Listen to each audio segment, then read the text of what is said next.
Welcome to the program. There is the People's Bench coming to you live from Game Suits here in Riverside, Nairobi.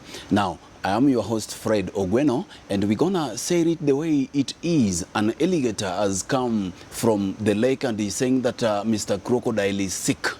How sick is he? Now, before we go further, allow me to remind you that please kindly subscribe on our YouTube channel so that anytime we post this kind of videos, you will be able to see them. Tonight, I'm privileged to be having Mr. Robert Kiberenge from Bunge la Wananchi, that is here in Kiberenge at the city center, and they normally say it the way it is. The country is ailing. They say that President William Ruto's government is on a trial and error method. Everything they're trying, trial and error. We're gonna see it how it is. How are you, sir? I'm fine, Fred. Yes. Thank How you. is Bunge la Wananchi? Bunge la Wananchi is okay, we are doing well. Yes. Yes. Karibu sana to the People's Bench. Thank you Yes. so much, pleasure. Asante. That is where we say it the way it is. Yes, exactly. Without sugarcoating. Yes, Without mincing words. Yes. Thank you. How do we see even at the Bunge la Wananchi, munaisema vile iko? Kabisa. Hakuna kuficha. We never do sugar coating. Yes. You know, people talk a lot of things while sugar coating. If you, maybe, I can't mention, but if you watch in our mainstream medias, Yes. they invite high profile people and Yes. they do sugar coating. At Bunge la Wananchi, that is where we speak things as they are, raw. Na muogopi. Raw na hatuogopi. Okay, we discuss issues. Yes. We might discuss health issue, education. Yes. But we discuss it in a language Yes. that is for the common people. Yes. We don't sugarcoat. Yes. Thank you so much. We really appreciate what you are doing there because now nyinyi ndio wabunge mmebaki. Thank you. Now, tell me, we start. You said, you are on record saying that you can't mourn Chebukati. You refused to mourn the former IEBC chair, the late Chebukati. Why? Yeah, I said, and I want to repeat it so that some people do not think I had a slip of the tongue, that I said I cannot mourn Chebukati myself, and I won't do it. And I said, even if you put a gun on my head, I will never mourn him. Why? Because he left a bad legacy. He left a very bad legacy at the IBC as the chairman, as the man who was in charge of overseeing our election. He left a very bad legacy. You know, they say a man is interred. A man, the good things a man did in life are interred with his bones. But the bad things shall be remembered forever. If there is one good thing Chebukati did as an IBC chairman, just mention to me, only one. Yes, we can remember him for one thing, good thing he did. But he has a legacy of bungling our elections and causing bloodshed in this country. He never conducted a free and fair election. He caused the deaths of our young people on the streets while they were fighting for electoral justice. They died for the crime of only fighting for electoral justice. Elections were bungled. There were no credible elections under Chebukati in this country. 3 elections, there was none that was credible. All of them were elections that were bungled. So I still maintain I can never mourn him. If I mourn Chebukati, I'll be betraying the people who are killed on the streets. You never attended his funeral? I never attended his funeral, and even if I had a chance to attend it, I wouldn't. I wouldn't take just that chance, because I am saying that in honor of our youth who are murdered on the streets while fighting for electoral justice.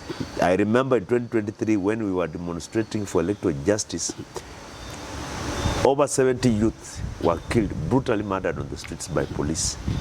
So honoring Chebukati in his death would be betraying those souls, those innocent souls, that whose only crime was fighting for electoral justice, just shouting it out loud that we need electoral justice, and they were murdered.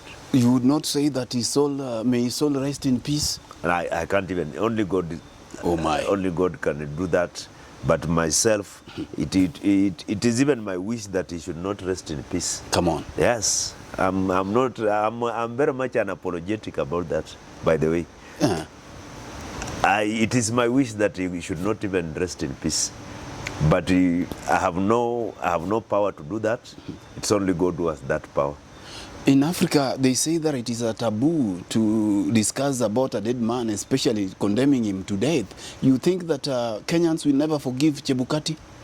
Oh, Fred, let me tell you, those taboos, you know, people have done bad things in life, then we hide behind the taboos, come and give good testimonies about them, nice eulogies, very beautiful eulogies. He was a good man, he was a good man.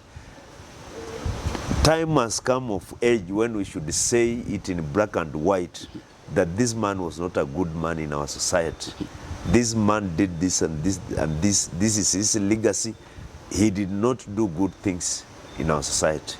You think Chebukati's death was somehow a punishment from God, or maybe God was giving justice to those who were brutally killed during our elections?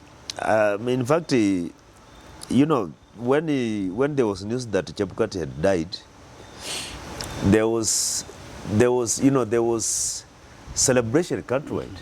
Yes, there was celebration. People were celebrating. Me, I think that he was not to live too long after the 2022 election. Just like Kiberenge did not live too long after bungling the 2007 election. You can't live long when the blood of poor people, their hearts are crying in their graves. You can't live so long. You can't. So that one, even some people told me, you should not do that, Kiberenge, because you also will die. But I said, yes, me, I can die even today. I can die even today. But my death is not important to Kenyans, because I have not held a powerful position where I used it. I abused office and unleashed injustices on Kenyans. I have not held such an office. I can die even today. I can die even tomorrow. Death is there. It comes. But what I'm saying is that Chebukati had to die immediately after the 2022 election, just like Kiberenge died not so long after the 2007 election, because when you have caused the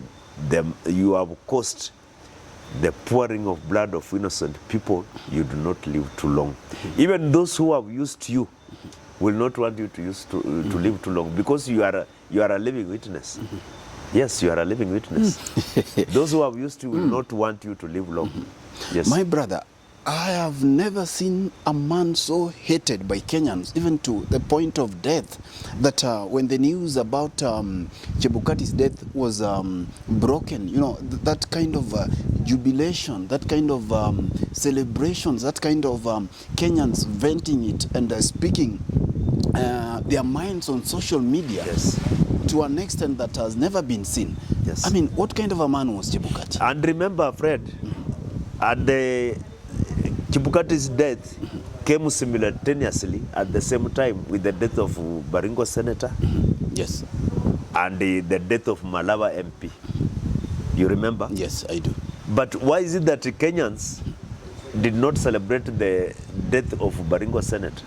Kenyans did not celebrate the death of Malava MP, including his own constituents, did not celebrate his death. Because Chebukati, while being IEBC chairman, abused his office several times. He used that, he was literally hawking the presidency. Hawking. We know that Raila won the 2013 election, 17. We know that Raila won the 2017 election. Yes. And we know that Raila won the 2022 election. We know. But Chebukati made it a habit of hawking the presidency to the highest bidder. You know, Raila is not the kind of person who will buy the presidency. That nipe pesa nikupatie nikutangaze. Raila will not do that. He does not believe in such. So Chebukati was giving it to the highest bidder twice. But he wasn't a poor man. Why would a man gain the whole world and loses his soul? I don't know why Chebukati would not want Kenyans to have a president they have elected democratically. I don't know why Chebukati would not want Kenyans, to give Kenyans their will, because an election is the will of the people, and an election must be about numbers, who has won. But manipulating an election for monetary purposes, Chebukati did it. We know he did it, and that is why at Bomas there was a split among the IEBC commissioners, where majority rejected the election results, and Chebukati managed to manipulate two others to go with him. And that was not the first election that the IEBC commissioners walked away from Chebukati. In 2017, commissioners walked away from him. Yes. So why is it that among all commissioners, Chebukati is the one who was always right? 6 were always wrong, and he was always right. You remember IEBC Commissioner Kombe? Kombe escaped from Kenya. Kombe. Yes. Escaped from Kenya. She's living in asylum. And later on, 4 other commissioners resigned, complaining about Chebukati. Including the vice chairman Ngata and the others. In this 2022 election, 4 commissioners complained about Chebukati. They couldn't find him. He was preparing Form 34C alone. Yet the election law says the IEBC commissioners shall tally and tabulate, not the chairman, the IEBC commissioners. So that is why Kenyans hated Chebukati, because that is the position of chairman of IEBC is a very critical position, which you must not use like a broker on a river road. Yes, like a broker on the river road, like a thug on the river road. I hear you. It is a position that requires high integrity. Yes. Tell me, now that we are still on IEBC issues and we are seeing the process of trying to reconstitute or get new commissioners in office, do you have faith? Do you have hope that what is currently taking place, that process is gonna give Kenyans men and women of integrity that will be able to make sure that we are having elections as desired by the Constitution? Look here, Fred. The process of an election is not on the election day. The process of an election begins at the point of constituting the IEBC, appointing the commissioners. That is where the election begins. Already we have begun the 2027 election began at the point of the IEBC selection panel, commissioner selection panel.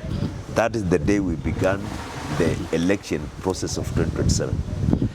And the credibility of this process of appointing IEBC commissioners is already questionable. It's already questionable because, first of all, the candidates who had the higher qualifications, candidates who are untainted, candidates with very high integrity, never made it to the shortlist. Yes, we saw some of the people who applied. We saw people of high integrity, people who have achieved so much in education, never made it to the shortlist. That was the first point. And most of the people who made it to the shortlist, some of them, if you look at their backgrounds, you will see some skeletons. some skeletons in their closets. Most of those who made it to the shortlist. That was number one. Number two, you have seen in the news today, we woke up to the news in the morning today that 6 candidates mysteriously made it to the shortlist. The selection panel chairman owes Kenyans an answer, owes Kenyans an explanation to how 6 candidates who are not on the shortlist are finally on the shortlist. And we highly doubt, we highly believe these 6 who have made it to the shortlist mysteriously will become commissioners. There is a very powerful hand, very powerful hand behind those 6 names. Very powerful hand, very powerful, Mr. How Fred. will we fix these IEBC things? Already we are seeing the telltale signs that there are some unseen hands, like you were saying. Yes. How will we fix this IEBC for once and for all? Now that already Kenyans, we don't even have commissioners in office, and already Kenyans are doubting the process. Yeah, Fred, that's a good question. How this mongrel of an animal called IEBC, which has been made to look so bad, we still have a chance to make it better if we want. You remember towards the 2002 election, the election that Kiberenge came to power. Before that election, we had something called the IPPG. The IPPG came up with something, with an act of parliament which required commissioners to be seconded by political parties. Yes. And that is why, up to now, we always say 2002 election was the most democratic election in Kenya. We have never had another one. It's only 2002. And every Kenyan agrees that that was the most democratic election. Even Moi could not steal that election because the stakes were the high. process was foolproof. The commissioners were seconded by political parties. We need to go back there so that we can have even political parties seconding commissioners. We need to go back there. We need to make this process to be owned, the IEBC to be owned by the people, and the political parties belong to people. So if a political party, say KANU, proposes seconds a commissioner, it will be very hard to compromise that commissioner, because he is there to protect the interests of KANU in that particular commission. The other one is there to protect the interests of ODM. That is why in 2002 we had a credible election. But as long as we leave this process to the president to decide, it is literally the president deciding. Literally the president deciding who will become commissioner. This process here, this process that is going on, the interviews, to me, is just pure PR. Pure PR. President Ruto already knows who will become a commissioner. He already knows who will be the IEBC chair. The president already knows who will be the IEBC vice chair. So, to me, that is just PR. And I think Kenyans, we must wake up and speak about this thing now if we want to have a credible election in 2007, an election that will give us the results that we desire as Kenyans. Yes. Now, we have seen Rigathi Gachagua and his friend, the former Attorney General, J.B. Muturi, try to tell us every secret, every dealings that have been happening in President Ruto's government. Apart from opening for us the servers, they have fallen short of telling us what happened during the elections. They are saying that William Ruto is corrupt. Of course, we have had such kind of stories. What stops them from telling us what happened in the last elections? Yeah, Fred, I think those two guys, Justin Muturi, former Attorney General, and the former Deputy President, yes, Rigathi Gachagua, they are not telling Kenyans much. They are being economical with information, very economical, very economical. That is why me, I always say all these people, all these people are hyenas, brown hyenas, black hyenas, white hyenas. I even, sometime back, I challenged Rigathi Gachagua if he wants to tell Kenyans the truth, and if he feels that he has seen the light and is now saved, he must tell Kenyans first how they stole the election of 2022. Because he knows, Rigathi Gachagua knows how they stole the election at Bomas. He must first of all tell Kenyans that we actually stole this election. Ruto was not to be the president, Raila was to be the president. This is how we stole. Let him show us. He's being economical with the truth. And if I meet Rigathi Gachagua face to face, I will ask him, now, before you tell us about how Ruto is stealing, how Ruto is doing what, how he's killing, let us start with the election. Tell us how he stole the election. And he has repeatedly said Ruto will be a one-term president. And he has said that he, Rigathi Gachagua, will make sure Ruto goes home. If he is serious, he wants Ruto to be a one-term president, he must tell us how they stole the election. And do you think he will? Yes, he must tell us. How will Ruto be a one-term president if Rigathi will not tell us how they stole the election in 2022? He has the secret. Rigathi Gachagua knows. And me, I believe these people, this Rigathi Gachagua, Muturi. For example, Muturi, he's speaking now because he feels he was pained when his son was abducted. But Muturi was a speaker of the National Assembly. He was a head of an arm of government when people were being killed and dumped at Ribayal. He never spoke. Justin Muturi never spoke. And even before his son was abducted, people were being abducted. Yes. Yes, people were being abducted. During the Gen Z's mandamano, yes, during the Gen Z mandamano, he never spoke. He started speaking when his son was abducted.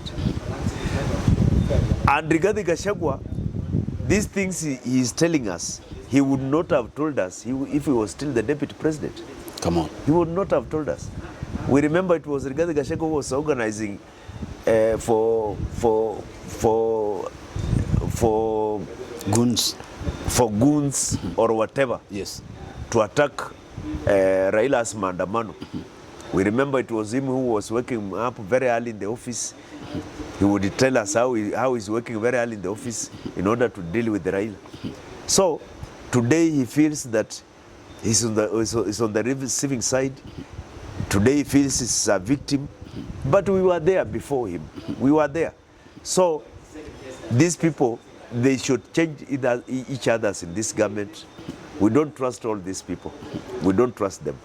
But why Rigathi Gachagua is an asset to us, not because we can make him a president or anything. He does not deserve to be even a president or even assistant chief. He does not even qualify. Rigathi Gachagua. That's the truthful man. But he is an asset to us only in the sense that if he will help us to make Ruto a one-term president. Only that. And me, I believe, if there are two thieves within your neighborhood, wezi wawili wanawasumbua kwa neighborhood yenu, then mmoja aanze kukiri, mmoja aokoke na aanze kuconfess vile walikuwa wanaiba, you must believe him. So if Rigathi Gachagua is telling us the things that Ruto is doing, we must believe him because he was there, they were doing together. We have every reason to believe him. We must never doubt him. We must never doubt him. They were together. All of them are hyenas. Muturi, Justin Muturi, the former speaker and immediate former CS for Public Works, is telling us that State House is a crime scene headed by the president himself, you know. that that is where deals are made. He says that this government is a trial and error government. Everything you see government is trying to do is all about deals. Do we have a country, my brother? Before I answer that question, whether we have a country or not, why is Muturi telling us right now? Because you see the light. We knew it. We knew it immediately. Ruto was sworn in. We knew that the State House was becoming a crime scene. Allah. We knew what was going to happen. Why is he telling us right now? Is it that Muturi is learning these things right now? The things we knew before Ruto was elected. So, what I can say is that Muturi is not being sincere. He's not being sincere because if there were bad things happening in this government, these things did not start happening last week. If Muturi was sincere, he would have resigned immediately. He saw those things because Ruto started doing these things from week 1 in office. We know all these things. We know what is happening in this government. We know that this is a government of wheeler dealers, a government of deals. These things Muturi is saying, he went somewhere in Dubai, he was told to sign some documents worth 129 billion and he declined. We know all those things. We already know them. Kenyans know them. You know, Kenyans have come of age. Kenyans are more enlightened. So you cannot fool Kenyans. So Muturi is not being sincere. If he was sincere, he would have resigned long time ago in this government. He would have told Kenyans, I have seen what is happening in this government. I cannot serve in this government. If he wanted to build a legacy, but he cannot come and tell us right now what is happening in government just because he has been fired. Just because he has been fired. So what we need to do, all these people are together, all of them are hyenas. We just need to drain the swamp so that all of them can go. Yes. Do you think that President William Ruto missed an opportunity to fix this country after the Gen Z mandamanos? Did he squander the opportunity to fix the country and probably learn from his mistakes? Yeah, Fred, did President Ruto miss a chance to fix the country after the Gen Z uprising? Yes. Yes. He missed a very big chance. He missed it big time. We know that a president, once elected, is a captive of cartels. There are cartels who finance the campaign of a president. And these cartels influence appointments into cabinet, into PS positions, into parastatal positions. Yes. These cartels influence. So the president will appoint people based on the influence of the cartels. So when there was Gen Z uprising, and the Gen Z made one of the 14 demands they made, because I read those demands, yes, was to fire the entire cabinet. To fire the entire cabinet. Yes. That one was a golden opportunity for President Ruto to constitute a competent cabinet, a very competent cabinet. He had a very big chance. For example, he would have even taken somebody like Kwame Owino, an economist, a very seasoned economist, who is not politically affiliated. He would have even taken him and made him treasury CS, and a very experienced person. We are clear on what we are fighting for. We are focused. And as Kenyans, we have a duty to defend our country, to fight for this country, because we have no other country. This is the only country we have. So we have a duty as Kenyans. And I want to tell Kenyans, let us not continue blaming each other, that it is you who elected Ruto, we shall defend him, it is you who elected him. Nyoka ikiingia kwa nyumba, hamwezi kuendelea kubishana nani alifungua mlango ikaingia. Kwanza muna deal na nyoka inatoka. Ikishatoka ndio mnaanza kulaumiana, mbona wewe ulifungua mlango nyoka ikaingia. So I want to tell all Kenyans, be it Kenyans from Mlima Kenya, be it from Western, from Turkana, from Ukambani, from everywhere, that we have a sole responsibility as Kenyans in the 2027 election to make a statement that we are tired with the recycling, incompetency and mediocrity. And we have a duty as Kenyans to change the software of our governance. We have a very excellent, very beautiful constitution, very beautiful than other constitutions in the world. But we need to change the software of our governance. The software, I mean, we cannot be using Moi's brain to govern Kenya in the 21st century. Moi's brain means when you fire an incompetent CS, you appoint somebody from the same village to manage politics. That is Moi's software. We need to come of age and change the software of governance of this country so that Kenya, we can have a future for our children. Thank you. Thank you very much for watching. This show is always what it is because of your support, because of you taking time to watch and even send in your comments. And again, even as we wind up, allow me to remind you, please kindly you can subscribe on the YouTube. Just click onto that button up there and subscribe so that anytime we upload this kind of useful videos, you will be able to see them and have a watch. Thank you very much again for watching. It has been the People's Bench with me, Fred Ogweno, coming to you live from Riverside here in Nairobi. And I thank my guest, Mr. Robert Kiberenge. Another time, if you get time, we'll be able to come to Bunge la Wananchi there. Thank you. Welcome. Yes, welcome. Attend your sessions and see how things are working out. You are most welcome. Thank you so much, my brother, and say hi to everybody at Bunge la Wananchi. I will. I will relay your greetings. Yes. How was the bench? The bench was nice. Yes. Beautiful. It can be hot, but it is beautiful. Yes. Yeah. Thank you so much. I appreciate it. Yeah. Okay. Thank you so much, and bye-bye.